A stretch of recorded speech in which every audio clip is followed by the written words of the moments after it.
السلام علیکم۔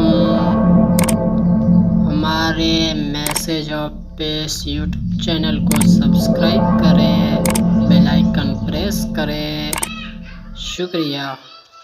اسلام کے دشمنوں کا یہ کہنا ہے کہ اسلام نے عورت کے ساتھ بہت ظلم کیا ہے، اسلام نے عورت کو اس کے بنیادی حقوق سے محروم کیا ہے۔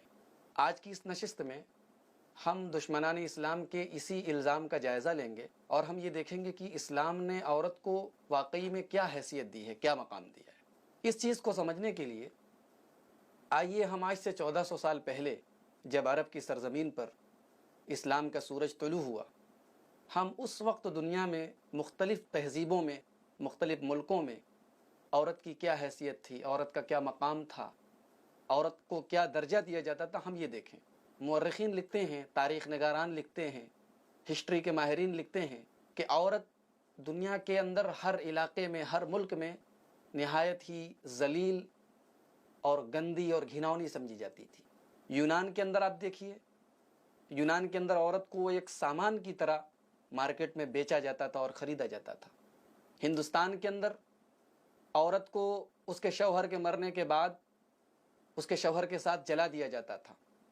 مصر کے اندر عورت کو ایک نالے سے بہتا ہوا ایک گندا پانی مانا جاتا تھا، اور خود عرب کے اندر جہاں پیغمبر اسلام جناب محمد رسول اللہ صلی اللہ علیہ وسلم جلوہ گر ہوئے، عرب کے اندر تو عورت کی حالت میرے بھائیوں نہایت قابل رحم تھی۔ عورت اگر اپنے حیض کے ایام میں، ناپاکی کے ایام میں ہوتی تھی تو عرب کے لوگ اس کے ساتھ کھانا نہیں کھاتے تھے، اس کے ساتھ سوتے نہیں تھے، اس کو گندا اور منحوس سمجھتے تھے۔ ان کے ہاں نکاح کا، شادی بیاہ کا کوئی سسٹم نہیں تھا۔ ایک ایک عورت سے 10 لوگ شادیاں کرتے تھے۔